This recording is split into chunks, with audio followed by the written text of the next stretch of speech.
गुरुवर श्री कुंद कुंद भगवान की आचार्य गुरुवर श्री ज्ञान सागर मुनि महाराज की बोलो परम पूज्य संत आचार्य भगवान विद्यासागर जी महामुनि राज की समस्त आचार्य संघ की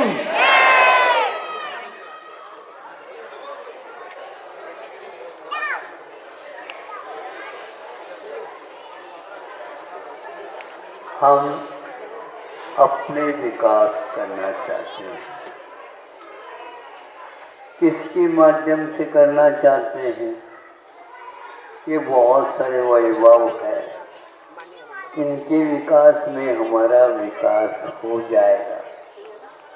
आज सोचते सोचते यहाँ तक तो अपने बारे में सोचना फिर भी ठीक है, अपने कार्य में लग जाओ, लेकिन ये सोचते सोचते अड़ोस पड़ोस की उन्नति न हो।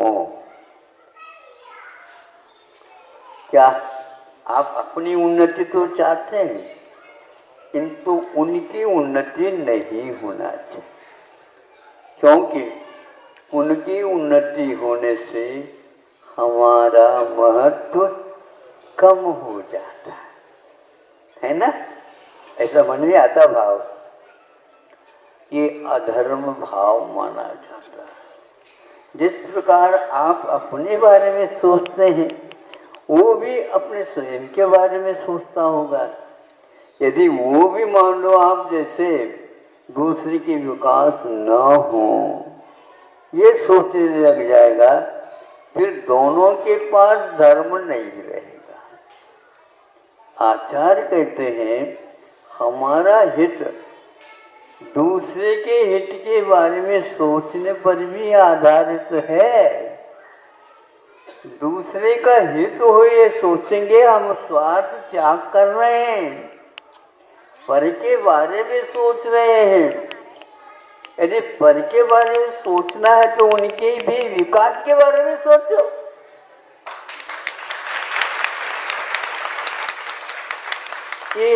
ये धार्मिक भाव माना जाता है, लेकिन इसकी कीमत बहुत होती।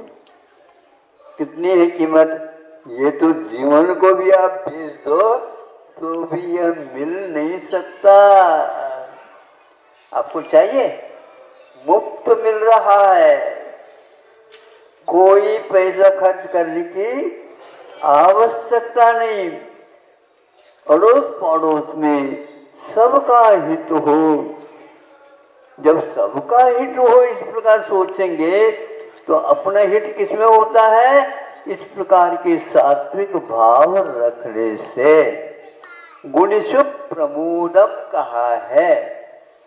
गुणियों को देख करके प्रमोद का भाव उल्लास होना चाहिए, किंतु हमारी नाक क्या होती? सिकुड़ जाती है।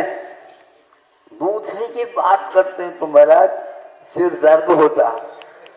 आपका सिर दर्द बहुत प्रशिक्षित लगता है। कितने किनके पास जाकर के प्रशिक्षण लिया? इसके लिए विद्यालय, महाविद्यालय, विश्वविद्यालय खोलने की आवश्यकता नहीं है। ये सात्विक भाव हमारे प्रत्येक के दिल में होने लग जाए तो आचार्य कहते हैं गुणियों की प्रति वह थोड़ा सा भी कर रहा है, कम से कम लाइन पर है, गैर लाइन पर नहीं है, उन्मार्ग की ओर नहीं जा रहा है, सन्मार्ग पर आता। थोड़ा बली आ जाए, हम उसको प्रोत्साहित करेंगे, कल उसका वह विकास क्रम बढ़ जाएगा। गुणियों के प्रति प्रमोद भाव रखना, गुणाधिकेषु वा प्रमाण, गुण के अधिक जिनके पास है उनके प्रति भी रखो प्रमोद भाव। प्रसाद गुण होना चाहिए, दूसरे को देख करके आपको उल्लास आना चाहिए, आपको आनंद होना चाहिए। सुख के मार्ग पर लगना ये बहुत कठिन होता है। ज्यादा पैसा कमाओगे तो व्यसन की ओर भी आपकी संतान जा सकते हैं। आखिर इसको खर्च कहाँ करेंगे? बस खर्च करना है तो ऐसा करो तो हो जाएगा। इसके द्वारा आपका अभिमान बढ़ रहा होता है। आपको अभिमान बढ़ाना है कि घटाना है? उठाने का। अब घटता है तो क्या होता है? दुख होता है। देखो उनका मान सम्मान तो हो रहा है, हमें कोई पूछता है? हमें कोई पूछता नहीं, इसलिए पूछने के लिए भी करते हो, रात दिन करते रहो। आज विश्व में विकसित देश भी माने जाते हैं और कुछ विकासशील भी हैं।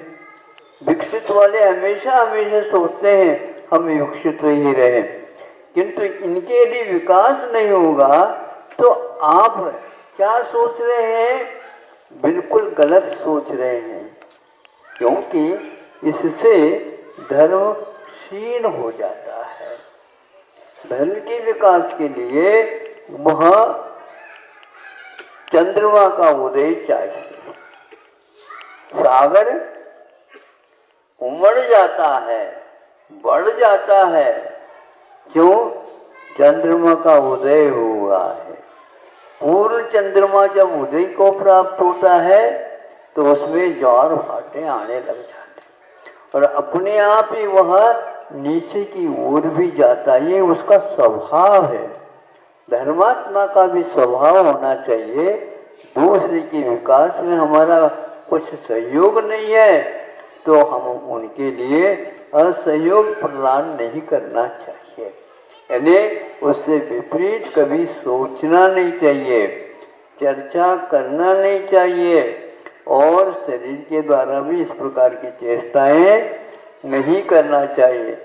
आचार्यों ने इसको इस प्रकार सोचने के लिए बाध्य किया हम लोगों को। क्या सोचने के लिए? ये सोचो इनका विकास हुआ कैसे? नहीं समझे? बहुत अच्छा हुआ कि इनका विकास कैसे हुआ? रात दिन तो मैं परिश्रम कर रहा हूं, मेरा तो हो नहीं रहा, इनका कैसे हो गया? तब आचार्यों ने कहा है इन्होंने पूर्व जीवन में भी इस प्रकार का पुरुषार्थ किया था, धार्मिक वातावरण में रहे थे, औरों को भी लगाया था, औरों के कष्ट को दूर करने के लिए अपना कष्ट मान करके उनको दूर किया है। इस प्रकार स्वयं जैसे चाहते हो अपने लिए, उसी प्रकार दूसरे के बारे में सोचने से ये विकास होता है। अब यह सम्यक दर्शन की प्राप्ति के लिए ये भी एक हेतु बताया। उनके विकास क्यों हुआ ये सोचो, मेरी उन्नति क्यों नहीं हुई ये भी सोचो, अब उनकी उन्नति कैसे हुई है तो ज्ञात होता है।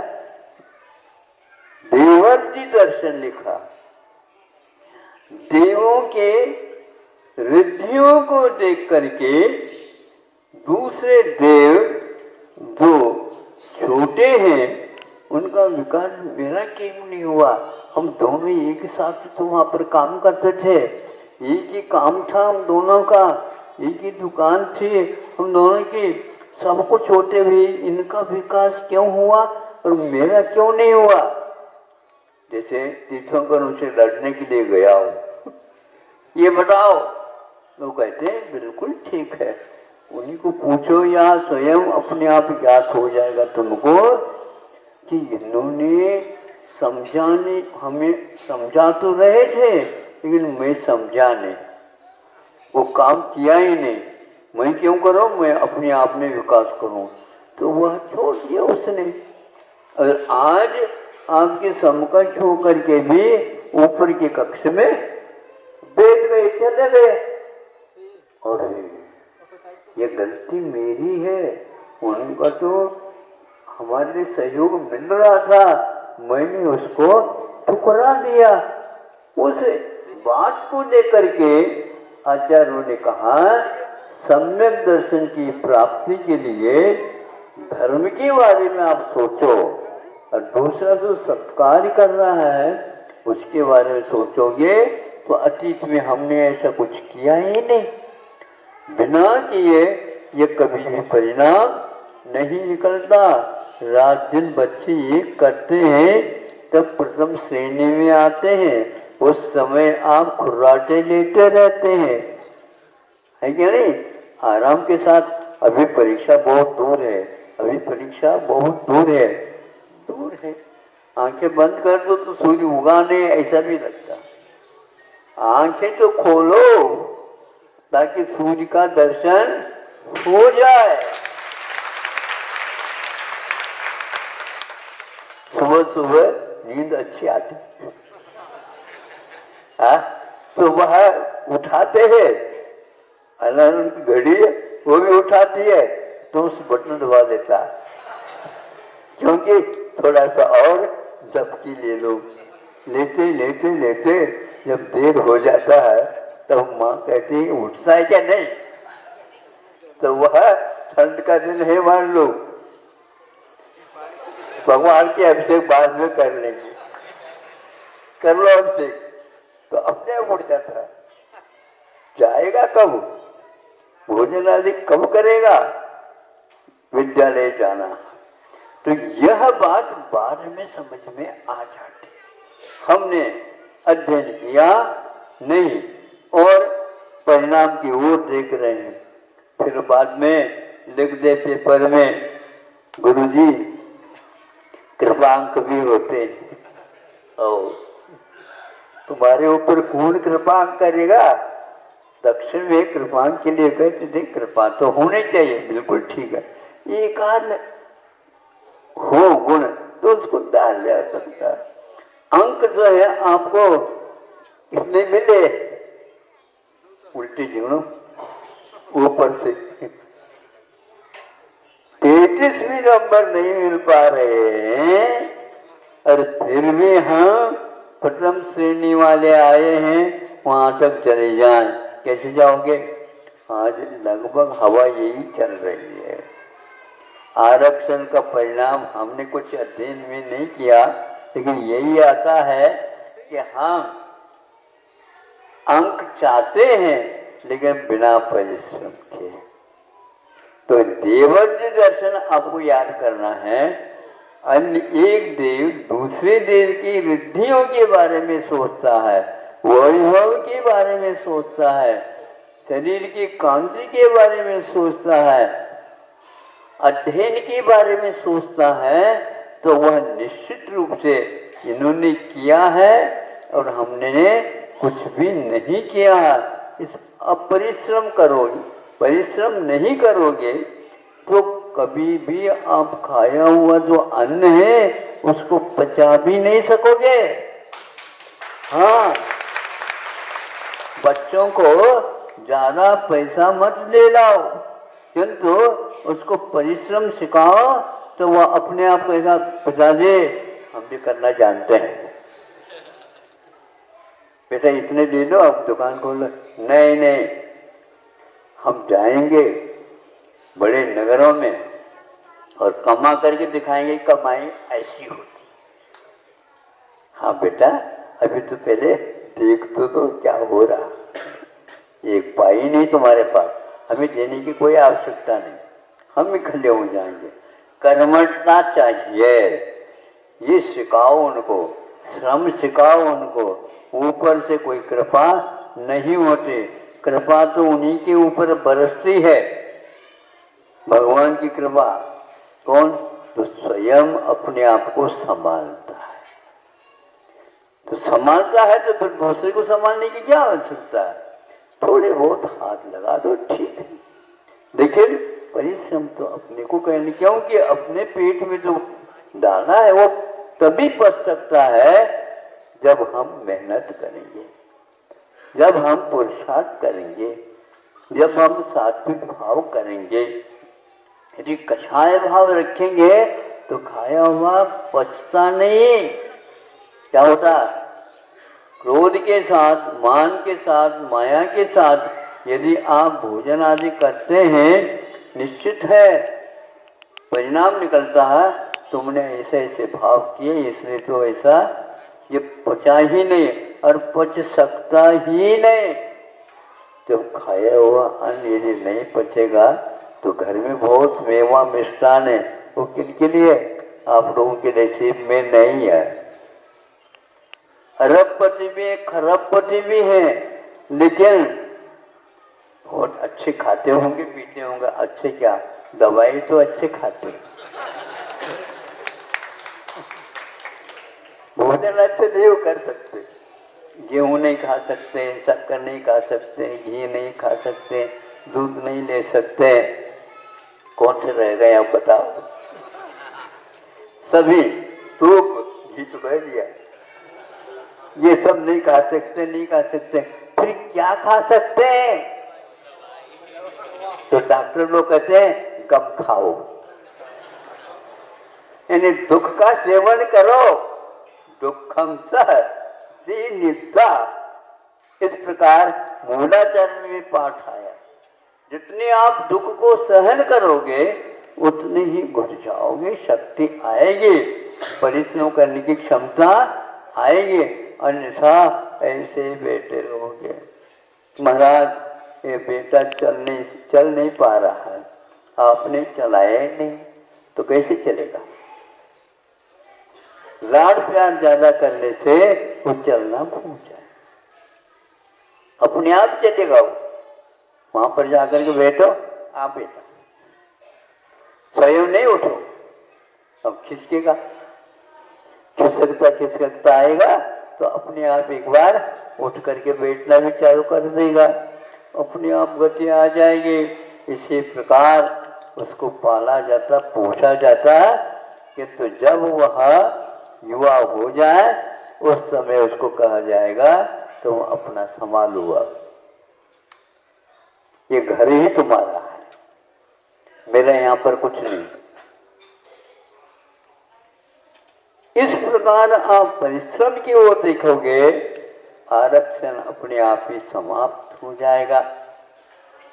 यानी दूसरे को सहयोग तो दो, लेकिन ऐसे नहीं कि आराम तनबी के साथ दे दो। योग्यता का ही मूल्यांकन होना चाहिए। भारत में इसकी बहुत कमी हो गई है। योग्यता का परीक्षण हुए बिना ये परिश्रम कर ही नहीं सकते। एक बात चटका लग जाना चाहिए, उसको भीतर से रुचि जागृत हो लेना चाहिए। भोजन की यदि इच्छा नहीं होती और खाओ बेटे कुछ नहीं खाएगा वो, फिर दवाई खिलानी पड़ेगी। इसलिए उसके उद्दीपन की ओर देखो, उसके विकास की ओर देखो, विकास की सामग्री की ओर देखो, वो क्या खाता, क्या पीता, कैसा रहता, आदि आदि ये देखा करो, ताकि आप अपने जीवन को जिस प्रकार बना लिए उसी प्रकार उसका भी बन जाए। इसको देवर्षि दर्शन कहा है। देवों की रिद्धियों को देखने से हमें सम्यक दर्शन प्राप्त हो सकता है।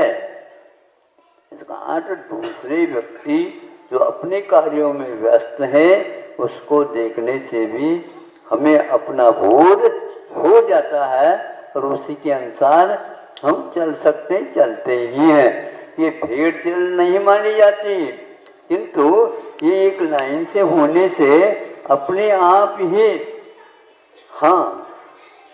अपने आप ही वो समझ में आने लग जाती है। जैसे मान लो किसी को देख करके लोग हंसने लगे, तो हंसने लगे तो वो देखते ये लोग क्यों हंस रहे हैं, तो आपको देख करके हंस रहे हैं और समझ में आ गया। वो अपने कमीज की ओर देखता, शर्ट की ओर देखता, नीचे का बटन ऊपर रख गया।